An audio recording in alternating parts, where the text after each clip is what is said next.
warahmatullahi wabarakatuh. Perkenalkan, nama saya Natila Rapadoyan, NIM 20087309, Prodi Pendidikan Kepelatihan Olahraga, Fakultas Ilmu Keolahragaan. Di sini saya ingin menjelaskan tentang etika dan norma dalam bisnis. Etika dalam norma dalam bisnis, pengertiannya yaitu etika berasal dari bahasa Yunani yaitu ethos. Berarti istiadat atau kebiasaan. Hal ini berarti berkaitan dengan nilai-nilai tata cara hidup yang baik, aturan hidup yang baik, dan segala kebiasaan yang dianut dan diwariskan dari satu orang ke orang lain, atau dari satu generasi ke generasi lainnya.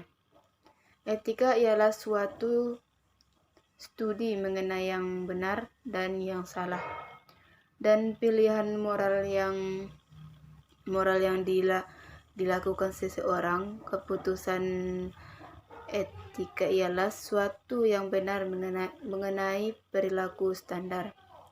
Etika bisnis, kadang dalam kegiatan bisnis, salah satunya contoh etika dalam bisnis ialah mencakup hubungan antara perusahaan dengan orang yang menginvestasikan uangnya dalam perusahaan, melingkupi konsumen, pegawai, kreditur, saingan, dan sebagainya.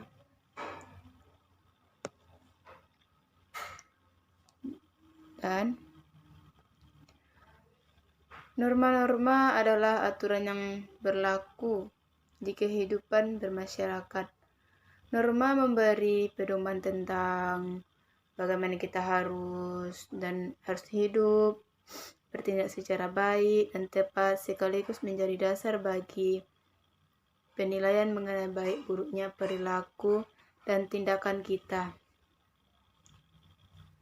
Dan norma umum, aturan yang berlaku yang lebih bersifat umum dan sampai pada tingkat tertentu boleh dikatakan bersifat universal. Adapun macam-macam norma umum meliputi norma sopan santun, norma hukum, dan norma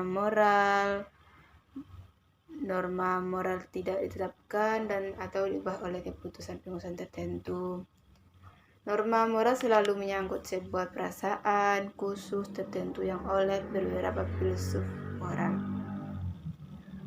Dan prinsip-prinsip etika dan perilaku bisnis.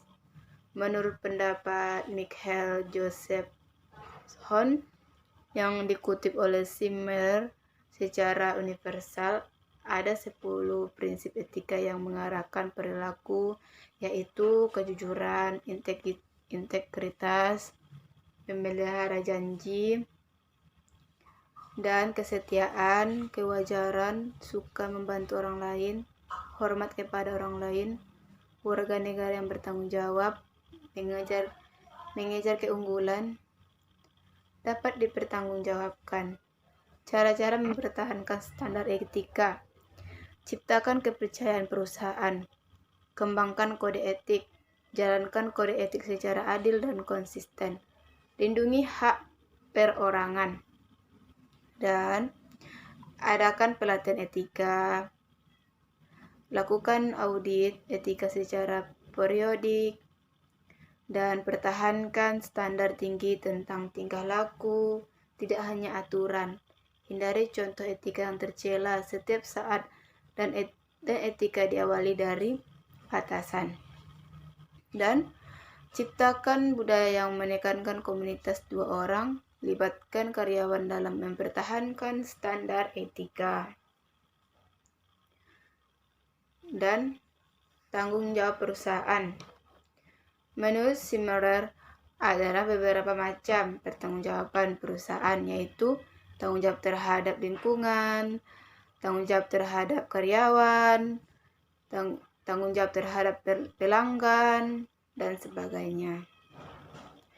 Sedangkan menurut Simmerer, hak-hak pelanggan yang harus dilindungi meliputi hak keamanan, hak mengetahui, hak untuk didengar, dan hak atas pendidikan, hak untuk memilih, tanggung jawab terhadap investor.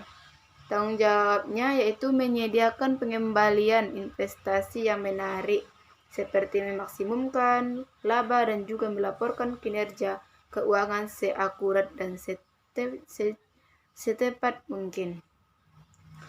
Dan tanggung jawab terhadap masyarakat. Perusahaan harus bertanggung jawab terhadap masyarakat sekitarnya. Misalnya menyediakan pekerjaan dan menciptakan kesehatan serta kontribusi terhadap masyarakat. Cara mempertahankan standar etika, yaitu ciptakan kepercayaan perusahaan. Kepercayaan perusahaan dalam menetapkan nilai-nilai perusahaan yang berdasarkan tanggung jawab etika bagi stakeholders. Kembangkan kode etik. Jalankan kode etik secara adil dan konsisten. Lindungi hak perorangan akhir dari semua keputusan. Dan adakan pelatihan etika, lakukan audit etika secara periodik, pertahankan standar tinggi. Hindari contoh etika yang tercela setiap hari. Ciptakan budaya yang menekankan komunikasi. Tanggung jawab perusahaan, yaitu merupakan komitmen perusahaan atau usaha untuk berkontribusi dalam pembangunan ekonomi yang berkelanjutan dengan menitik beratkan keseimbangan antara perhatian terhadap aspek ekonomi, sosial, dan lingkungan, tidak hanya dihadapkan tanggung jawab yang berbijak pada perolehan keuntungan atau laba perusahaan semata, namun harus memperhatikan tanggung jawab dalam upaya menyeimbangkan tujuan ekonomi, sosial, dan lingkungan tersebut. Perusahaan memfokuskan perhatian kepada 3 hal, yaitu laba. Dan sekian yang saya jelaskan. Jika ada kesalahan, saya mohon maaf. Assalamualaikum warahmatullahi wabarakatuh.